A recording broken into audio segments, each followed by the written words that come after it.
Hey, Mike Salemi here. Today I wanted to go into one of the big troublemakers as it relates to the overhead lifts, and that's the upper traps. So when the bells, barbell, or whatever the implement may be is overhead, shoulder position might be slightly different if we have a barbell overhead and we're doing a snatch, or if we've got kettlebells. But regardless, the way I like to teach it and the way I like to perform it myself is I like to make sure that my shoulder is not in an overpacked position and also not excessively elevated. So the way it looks like with kettlebells, if I've got the bells overhead, this would be an overly packed position where I'm pulling the shoulders down. This would be an overly elevated position. What I tend to like to do is I like to make sure that my shoulders are nice and set, but I'm also reaching up and pushing against the bells with a long and open neck.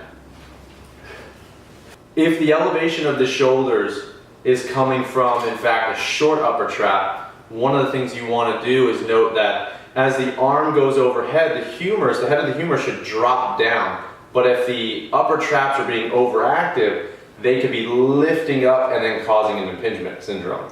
So one of the key stretches we can do, I'll go ahead and demonstrate it. You want to get a nice sturdy bench. I'm going to go ahead and grab one side of the bench to anchor down the shoulder. Then the first thing I'm going to do is I'm going to lean away. I don't want to stretch, I don't want to lean from the neck first. That can put a lot of mechanical loading on the neck itself and it can irritate the neck. So I want to be sure to lean first away from the shoulder, then go into a side bend. After that, I'm going to grab the side of the head and gently on the exhalation, I'm going to go into the stretch for 5 seconds. After I've exhaled for 5, I'm going to go ahead and inhale for 5 seconds, and I'm going to hike the shoulder up gently and then press into the fingertips. Then I'm going to exhale and repeat. And inhale, hike up the shoulder. Breathing nice and deep into that neck. So I'm going to repeat that motion about 3 to 5 times on each side if there is even tightness. If one side is more tight than the other, then I would probably use about a 2-to-1 ratio.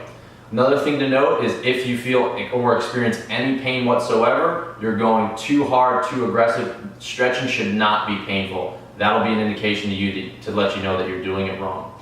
The other thing you want to note is when you go into the stretch and for the isometric phase, when you actually hike and push into the fingertips, on each rep, you want to make sure that you don't come out of the stretch. Wherever the newly acquired range of motion is, you definitely want to activate, but you don't want to come out. So real quick, for example, I would lean away, side bend the head. After the exhalation for 5 seconds, I would inhale, but I would not come out of the newly acquired range of motion. So I would inhale and push, and then I would go deeper into the stretch. Inhale and push, exhale, go deeper.